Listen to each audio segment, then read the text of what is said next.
할렐루야? 할렐루야? 아멘. 저 이제 이렇게 처음 여기서 이제 시도하는 건데, 여러분 1층에 이렇게 같이 모여서 예배하시니까 좀 색다르신 것 같으세요? 네. 우리 어린이들 색다른가요? 어른들하고 같이 여기 1층에서 드리니까? 아, 네, 이게 아주 반반으로 섞였어, 지금.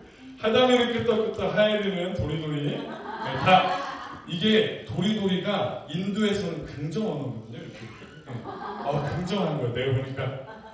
맞다고, 그죠? 우리, 하여튼 전 세대가 함께 예배를 이렇게 드린다는 것 자체가 참 저는 되게 마음이 좋더라고요. 그래서 이렇게 예배할 때 제가 설교를 웬만하면 짧게 할 겁니다. 우리 아이들을 위해서. 그러니까 집중해서 들어줄 수 있죠? 우리 아이들 집중해서 들어줄 수 있죠? 네, 고맙습니다. 그래서 작게라도 대답해줘서. 여러분, 트라우마라는 단어 혹시 들어보셨어요? 트라우마? 제가 넘길게요, 제가. 네. 여러분, 트라우마라는 단어 들으셨어요? 트라우마가 무슨 뜻인지 아마 여러분들 아실 거예요. 이게 상담 쪽에서 이제 많이 쓰는 단어인데, 트라우마라는 뜻이 뭐냐면, 여기 이제 보이듯이 잊혀지지 않는 기억이라고 이야기할 수도 있고, 여기 보면 잊고 싶은 그때의 기억과 감정이 자꾸 당신을 괴롭힌다는 거예요. 트라우마라는 건 어떤, 제가 이제 사전에서 찾아봤거든요. 국어사전에 뭐라고 나오냐면 이렇게 나와요. 정신에 지속적인 영향을 주는 격렬한 감정적 충격. 어떤 사건, 갑자기 내 삶에 정말 격렬한 충격. 이것이 딱 오면 그것으로 인해서 충격을 받아가지고요. 이걸 이제 상처라고 얘기도 하는데 너무 힘든 거예요. 잊혀지지가 않는 거예요. 저 얘기했듯이 이게 잊혀지지가 않고, 왜 여기 있듯이 그 기억 때문에 자꾸 내 감정이 내가 컨트롤할 수 없을 정도로 너무 힘든 거예요. 예를 들어서 여러분 지난주에 저희 여기 고속도로 사고 났었잖아요. 그죠? 여러분 영상 보셨어요? 영상? 네. 카메라에 찍힌 영상들을 보면요, 진짜 그 엄청난 콘크리트가 무너져 내리잖아요. 저도 이제 뉴스에서 인터뷰하는 걸 제가 봤는데, 그걸 목격하신 분이, 거기 바로 옆에 있는 집에서 사시는 분이 너무 놀래가지고 병원에 가서, 진짜 병원에 가가지고 막 안정제, 정신과 가서 막 약 타먹고. 근데 간접적으로도 경험한 사람이 트라우마를 겪는데, 한번 여러분 그 가족들을 한번 생각해보세요. 사망하신 분들과 다치신 분들의 그 가족들은 어떻게 했냐고. 아마 현장에서 그것을 경험한 다치신 분들은요, 평생 아마 그 트라우마 때문에 너무 힘드실 거예요. 근데 이 트라우마가 해결이 안 되고 계속 반복이 되고 또 누적되고 치료되지 않은 상태로 충격이 계속해서 쌓이다 보면 나중에 이게 어떻게 되냐면, 여러분 그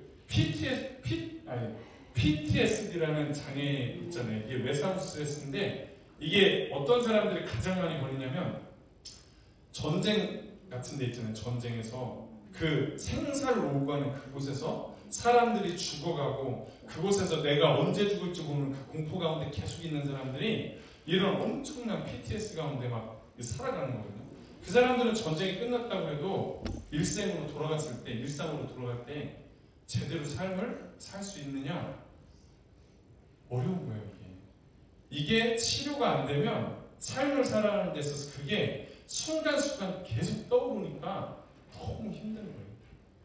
우리가 학교에서도 그런 일들을 당할 수 있고, 또는 사회, 직장 생활하면서도 그런 일을 당할 수 있고, 어디 지나가다가 갑자기 사고를 당할 수도 있고, 여러 가지 것들을 통해서 우리가 이런 트라우마를 겪는다는 거예요. 아마 우리 아이들한테는 좀 어려운 단어일 수 있는데, 제가 왜 이 설명을 하냐면, 사실 지난주부터 저희가 이제 요셉에 대해서, 오늘도 제목이 절망의 끝에서 2인데, 요셉의 삶이요, 사실 보통 삶은 아니었어요. 충격적인 삶이거든요. 왜냐면 한번 생각을 해보세요. 형들하고 17살까지 먹고 지내면서 동고동락했잖아요. 가족으로서 같이 살았어요. 물론 요셉의 철없는 또 오만한 태도를 통해서 형들이 너무 미워하긴 했지만, 아버지와 사람들의 사랑을 받고 있었고, 또 형들하고 그렇게 먹고 자고 지내면서 같이 하고 있었는데, 어느 날 형들을 찾아갔다가 어떤 일을 당해요? 형들이 죽이려고 하는 거예요. 그래서 맨 처음에 요셉을 어떻게 했냐면 왔을 때 형들은요 밥 먹으면 요셉을 이렇게 구덩이 이거는 그냥 보이라고 그린 건데 아마 보이지도 않는 깊은 글쎄 제가 볼 때 한 2m 이상 되는 구덩이 아닐까요? 그런 구덩이에 그냥 밀어버렸단 말이에요. 왜? 죽이려고. 여러분 요셉이 죽음의 그런 어떤 공포 상황 가운데 지금 있는 거잖아요. 이게 가족이 자기를 죽이려고 했단 말이에요. 충격이죠. 트라우마. 여기서부터 벌써 트라우마인데 여기서 죽이지 않고 그 다음에 어떻게 하나요? 지나가는 아까 이스마엘 상인들 상인들한테 동생 돈 주고 팔아버린다. 인신매매라고 제가 얘기했잖아요. 돈 주고 팔아. 여기서 한번 상상해보세요. 요셉이 형들한테 뭐라고 했을까? 형, 제가 진짜 잘못했어. 내가 다시는 내가 그렇게 안 했다니까 저 좀 제발 진짜 그렇게 울부짖지 않았을까? 막 다시 살려달라고. 왜? 끌려가면 어떻게 될지 모르는 그 고통, 그 마음을 한번 생각해보세요. 진짜 어떻게 될지 모르는 이 상황을 끌려가면서 제발 좀 살려달라고 부르짖지 않았겠어요? 요셉이 이렇게 팔을 막 묶여가지고 끌려간다면 하이라 요셉은 형들한테 뭐라고 했을까? 끌려가면서 지금 끌려가는데 화를 낸다. 야이 엑셀리시야 막 이러면서 그랬을 수 있어 진짜. 상상도 못한 지금. 맞아. 막 이러면서 하다마 요셉이 형들 때문에 팔려가는데 요셉이었으면 하다미가 요셉이었으면 뭐라 그랬을까? 모르겠어? 모를 수 있어. 우리 다나 이렇게 보니까 좀 다나 형들한테 팔려가지고 지금 끌려가고 있어. 어디에 팔려가는데 다나 같으면 형들을 향해서 뭐라고 할까?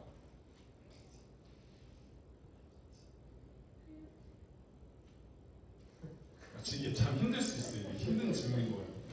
오케이, 좋아요. 하여튼 여러분 이거는 진짜 충격입니다. 아마 울고불고 난리 났을 거예요. 진짜 자기 인생 어떻게 될지 모르잖아요. 지금 여러분 제가 어떤 것들을 좀 찾아본 것 중에 아프리카 옛날에 이제 유럽에서 아프리카를 식민지화 했잖아요. 그게 이제 오래전부터 하다가 15세기 정도 됐을 때 거기에 있는 이제 아프리카 사람들 흑인들이잖아요. 흑인들을 유럽이나 아메리카 쪽으로 노예로 막 이제 잡아다가 팔았잖아요. 그죠? 지금 비슷한 상황인 거예요. 노예로 잡아다가 팔 때 그들의 상황은요. 지금 요셉도 마찬가지인데 하루아침에 무기를 든 군인들이 와가지고 자기네들을 잡아다가 지금 끌고 갈 때 아프리카에서 유럽으로 아메리카 얼마나 멀리 끌고 가는 거예요. 그죠? 그러면 하루아침에 가족들하고 생리별 하는 거예요. 사랑하는 가족들하고 생리별 하는 거고요. 그리고 끌려갔을 때 어디로 끌려가는지 몰라. 너무 멀리 가고 배 타고 가고 하니까 막 이게 어디로 가는 그 공포, 내가 어떻게 될 것인가 모르는 그 미래에 대한 공포, 그 막 스트레스 엄청난 아까 트라우마 있잖아요. 트라우마. 그런 충격을 계속 받으면서 끌고 갔어요. 끌고 가는데 그 사람들이 아유 조심히 가세요 이렇게 했어요? 아유 다치지 않게 조심히 가세요 이렇게 했어요? 말 안 들고 막 그러면 막 진짜 채찍질하고 패가면서 그러면서 어떤 사람은 막 비실비실하면 죽이지 않았겠어요? 바다에 던지지 않았겠어요? 그런 것들을 목격하면서 가면 그 사람들이 노예로 갔을 때 많은 사람들이요 극단적인 선택을 굉장히 많이 했대요. 그 트라우마로 인해서 너무 힘드니까 고통스러우니까 이제 못 돌아가잖아요. 고향 어떻게 돌아갈지 이 삶은 노예 삶을 계속 살아야 되는데 여러분 그 정도로 가족이 팔아서 생리별을 했고 어디로 갈지 모르는 이 상황 가운데 결국 어디까지 갔냐? 이집트, 여기 이제 성경으로 얘기하면 애굽이라고 하잖아요. 애굽까지 끌려갔어요. 그리고 나서 결국 어떻게 됩니까? 이제 보디발인데 보디발한테 지금 돈 받고 요셉을 팔아 넘겼단 말이에요. 여러분 요셉은요 그 삶을 생각하면 이거는 보통 트라우마가 아닌 거예요. 진짜 인생에서 진짜 우리 그냥 일반적인 삶에서 경험하기 쉽지 않은 삶을 지금 경험한 거예요. 그런데 여러분 여기서 끝이 아니잖아요. 요셉 우리가 알다시피 여기서 또 무슨 일이 있었어요? 팔려갔을 때 그래서 열심히 성실하게 자기 나름대로 이제 살아보겠다고 사는데 그 보디발의 아내가 어떻게 합니까? 아, 이거 연기를 해야 될지 요새 하면서 이제 이렇게 요새 하면서 이제 유혹을 하잖아요, 그죠? 유혹을 하는데 요셉은 그거를 어떻게 했습니까? 뿌리쳤잖아요, 이렇게 뿌리쳤단 말이에요. 이 겉옷이 남았고 이제 도망을 갔는데 이 여주인이 그거를 보디발한테 이제 고자질을 하죠. 자기가 잘못해놓고 5명을, 그러니까 2명을 씌우는 거예요. 얘가 나를 못된 짓 하려고 했다. 여러분, 결국엔 요셉이 잘못한 것도 아니거든요. 근데 결국에는 보디발이 요셉을 어디다 가집니까? 감옥에다가. 이게 잘 안 넘어가네요. 여러분, 누명을 진짜 너무 억울하지 않아요? 진짜 자기가 잘못한 것도 없어요. 근데 결국 누명을 써서 감옥에 가요. 여기서 한 번 더 물어봐야지. 억울해. 하연아, 자기가 잘못한 것도 없어. 근데 감옥에 갇혔어. 마음이 어떨까요? 터져? 뭐라고 할 것 같아? 꺼내달라고. 꺼내다 진짜 저게 딱 맞는 말이야. 저 진짜 잘못한 거 없는데 저 좀 꺼내주세요. 제발 꺼내주세요. 막 이랬지 않았을까요? 자기 잘못한 거 없는데 하다가 잘못한 거 없는데 감옥에 갔어. 하다가 뭐라고 할 것 같아? 저 표정이요. 바로 저 표정. 저 표정을 졌을 거예요 지금. 저 표정. 다나야, 아이고 죄송합니다. 다나야, 억울하게 감옥에 갇혔어. 그럼 뭐라고 할 것 같아요? 그렇지. 나는 잘못한 것도 없는데 빨리 꺼내주세요. 했을 거 아니에요. 근데 꺼내줬을까요? 안 꺼내줬을까요? 안 꺼내줬어요. 여러분, 요셉의 인생은요, 다시 한번 나열을 해볼게요. 자기 가족, 형들한테 죽일 뻔은 당했어요. 그죠? 죽일 뻔했고, 두 번째, 돈 주고 팔아봤어요. 네. 인신면 팔아버렸던 거예요. 어디로 끌려갈지 몰라서 애국까지 갔는데 거기에서 보디발 집에 종으로 팔렸어요. 종으로 팔렸다는 거는 신분이 진짜 사랑받는 아들에서 완전히 비천한 인생으로 떨어진 거예요. 거기서 막 종으로 노예로서 막 그 비천한 삶을 막 살아가는데 어느 날 그 주인의 여주인 때문에 누명을 써가지고 이번에 어떻게 됐다고요? 감옥에 가요. 죄수가 됐어요. 갇혔어요. 그럼 이 인생이 언제 나갈지 몰라요. 여기서 평생 썩어 죽을 수도 있고 어느 날 사형으로 참수형 당할 수도 있다는 거예요. 여러분, 요셉이 받은 이 충격은요, 상상을 초월할 정도로 엄청난 트라우마예요. 사실은 이 정도 됐으면 모르겠어요. 웬만한 사람들은 아마 감옥에서 어떻게 할까요? 자기 인생을 비관하면서 아마 극단적인 선택들을 할 수 있어요. 진짜 이 상황이. 그런데 제가 성경을 볼 때 전 이제 읽으면서 이 정도의 충격과 트라우마를 받았는데 요셉은 어떻게 이렇게 꿋꿋하게 지냈지? 이 의문이 제 안에 든 거예요. 어떻게 이렇게 꿋꿋하게 살아갔지? 여러분, 요셉이 어떻게 이렇게 이런 아픔 가운데서도 묵묵하게 살아갔을까요? 결론을 먼저 말씀을 드릴게요. 결론을 말씀드리면 우리 말씀 하나만 녹합니다. 같이 한번 읽어볼게요. 9절 시작. 이 집에 나보다 큰 이가 없으며 주인이 아무것도 내게 금하지 아니하였어도 금한 것은 당신뿐이니 당신은 그의 아내이니라. 그런즉 내가 어찌 이 큰 악을 행하여 하나님께 죄를 지으리까. 아멘. 여러분, 이게 이제 여주인이 요셉을 유혹했을 때 요셉이 그 여인을 향해서 얘기하는 거예요. 뭐라고 얘기하느냐? 내가 그러니까 주인이 금한 건 당신뿐인데 내가 이렇게 해서 어찌하여 하나님께 죄를 지으리까 했단 말이에요.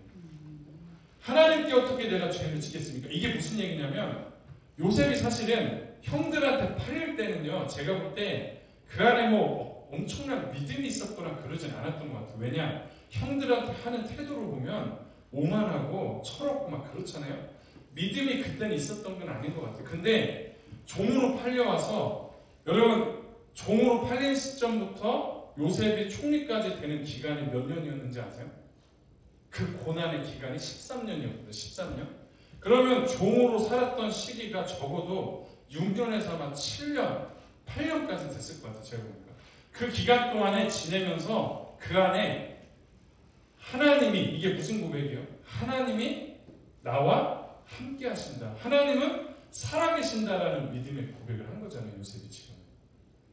여러분 이게 놀라운 거예요. 요셉이 그 어려운 트라우마를 겪었음에도 그 산들을 묵묵히 걸어갈 수 있었던 거는 결론적으로 먼저 말씀드리면 하나님이 살아계시고 나와 함께 하신다는 믿음이 요셉 가운데 있었기 때문에 그래요. 그러면 여기서 이제 의문이 드는 거예요. 그럼 요셉은 이 믿음이 어디서 생겼을까? 그렇지 않아요? 하나님이 살아계시고 나와 함께 하신다는 믿음이 어디서 생겼지? 저도 이거 고민하면서요. 생각해보고 하나님 앞에 기도하면서 하나님 도대체 참 아무리 읽어도 어떻게 이런 믿음이 생겼죠, 요셉이? 제가 막 생각하고 고민하면서 기도하는데 떠오른 생각이 딱 하나가 있어서 그게 뭐냐면 야곱의 인생을 보면 야곱의 인생과 요셉의 인생이요 공통되는 어떤 사람들이 있더라고요. 똑같은 점이 있어요. 똑같은 점. 그게 뭐냐면 제가 한번 보여드릴게요. 여러분 야곱이요 37장에 보면 그러니까 축복권을 잡아오면서 형 에서가 죽이려고 했을 때 야곱이 이제 외삼촌 집으로 쫓겨나 도망가잖아요. 그죠? 도망갈 때 베델에서 꿈을 꾸잖아요. 꿈. 그죠? 사닥다리. 천사들이 하늘로 왔다 갔다 하는 사닥다리 꿈을 꾸거든요. 여러분 이 얘기를 요셉에게 사랑하는 아들에게 했을까요? 안 했을까요? 사랑하는 아들에게 이 얘기를 했을까요? 안 했을까요? 왜냐? 이거는 일생일대의 굉장한 사건이에요. 왜냐? 여기서 하나님이 그 얘기 하셨거든요. 내가 네 족속, 네 후손들이 다시 이 땅으로, 이 땅이 네 후손의 땅이 될 것이다. 두 번째는 네가 외삼촌네로 가지만 거기서 다시 안전하게 돌아올 것이며 내가 그 기간 동안에 너와 함께 할 것이다. 그게 이루어졌잖아요. 이 꿈으로. 이 얘기를 요셉에게 했을 거란 말이에요. 근데 요셉이 뭐 했을까요? 꿈을 꾼 거예요. 꿈을. 여러분 이게 성경에 기록된 꿈이라는 거는요. 우리가 평상시에 항상 개꿈처럼 꾸는 막 그런 꿈 말고 이거는요. 일생일대 잊혀지지 않는 강렬한 꿈을 말하는 거예요. 이거는 요셉도 야곱도 마찬가지고 지금 요셉이 꿈을 꾸고 형들한테 얘기할 정도로 자기를 미워하는 거 몰랐을까요? 근데도 형들한테 얘기할 정도로 이 꿈은요 엄청난 꿈이었던 거예요. 그러니까 이거를 딱 떠오르면서 무슨 생각을 했을까요? 아, 우리 아빠가 옛날에 꿈을 꿨을 때 하나님이 야곱과 함께 하시고 야곱의 인생을 하나님이 인도하신 것처럼 나에게 이 꿈을 주셨다는 것은 하나님이 어떻게 하신다고요? 나와 함께 하시고 내 인생을 내가 잘은 모르지만 어떻게 될지 모르지만 내 인생을 하나님이 인도해 주실 거라는 믿음이 생길 수밖에 없다는 거예요. 또 한 가지. 여러분 야곱의 인생 가운데 어떤 일들이 있었는지 아세요? 그 인생에 다른 사람들이 봤을 때 야곱의 인생을 보니까 와 하나님이 함께 하시네라는 고백을 다른 사람들로부터 듣게 돼요. 그게 어디냐면 외삼촌 라반이 야곱을 보면서 그 얘기를 해요. 이거 한번 읽어볼까요? 같이? 시작! 라반이 그에게 이르되 여호와께서 너로 말미암아 내게 복 주신 줄을 내가 깨달았노니. 아멘. 여러분 라반이 야곱의 삶을 보니까요. 이거는 하나님이 함께 하시는 거예요. 이게. 그러니까 고백할 수밖에 없는 거예요. 왜? 하나님이 야곱 때문에 라반의 집까지 하나님이 축복해 주셨거든요. 그러니까 와, 너 하나님이 함께 하신다. 이 고백을 하는 거예요. 근데 요셉도 보면 여러분 무슨 말씀이 있냐면 창세기 39장 3절 이런 말씀 같이 읽어볼게요. 시작! 주인이 여호와께서 그와 함께 하심을 보며 범사에 형통하게 하심을 보았더라. 아멘. 여러분 이거 라반이 야곱을 향해서 하나님이 함께 하신다는 내용을 요셉에게 얘기를 해줬을까요? 안 했을까요? 하나님이 자기와 함께 하셨다. 이거는 니네 왜 할아버지겠지? 그러니까 할아버지도 나한테 이런 얘기를 했었다. 이 고백들을 요셉은 어렸을 때부터 듣는 거예요. 하나님에 대해서 어떻게 하셨는지에 대해서. 지금 딱 보니까 종으로 팔려왔는데 주인이 그러잖아요. 주인이 요셉을 보니까 이거는 네가 섬기는 신이 너와 진짜 함께하겠다. 내가 너 때문에 우리 집이 풍족하게 되고 복을 받았다. 지금 이 얘기를 딱 들으면서 요셉 안에 무슨 생각이 들었을까요? 하나님이 우리 아버지한테 하신 것처럼 내 삶에도 하나님이 함께 하셨구나. 역사하셨구나. 이 믿음이 생기기 시작합니다. 그러니까 그 힘들고 어려운 상황들을 쭉쭉쭉 걸어갈 수 있었다는 거예요. 우리 사랑하는 하이교회 성도 여러분, 우리의 삶에도 요셉만큼은 아닐지라도 어려움과 힘든들을 경험할 수도 있어요. 어려운 시기들, 시간들을 지나갈 수 있어요. 제가 지난 시간에도 얘기했듯이 그게 연단의 시간일 수도 있고 또 다른 시간일 수도 있는데, 여러분 이 시간들을 우리가 잘 지나가기 위해서는 뭐가 필요하냐고 했을 때, 오늘 요셉이 그 시간들을 버텼던 게 뭘로 버텼냐? 야곱을 통해서 들었던 하나님의 이야기, 야곱을 통해서 들었던 하나님의 말씀들, 이것들이 요셉의 마음 가운데 심겨져 있었어. 심겨져 있다 보니까 그것이 고난 가운데서 떠오르는 거예요. 그 말씀이 나하고도 이렇게 일치가 된 거예요. 그때 그 얘기 했었는데 내 삶에도 이렇게 하나님이 함께 하신 걸 보는 거예요. 그래서 여러분, 우리에게 필요한 건 뭐냐?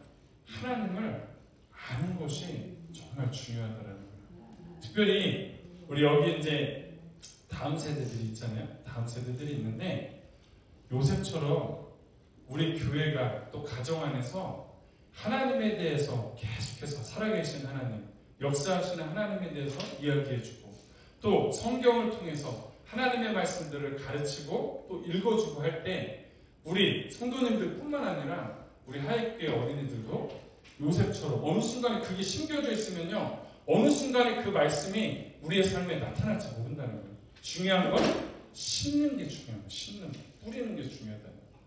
그래서 우리 하이교회와 또 우리 아이들의 가정 안에서 이런 하나님에 대한 이야기가 넘쳐나고 가르쳐지고 이야기되어지기를 주님의 이름으로 간절히 축원합니다. 네.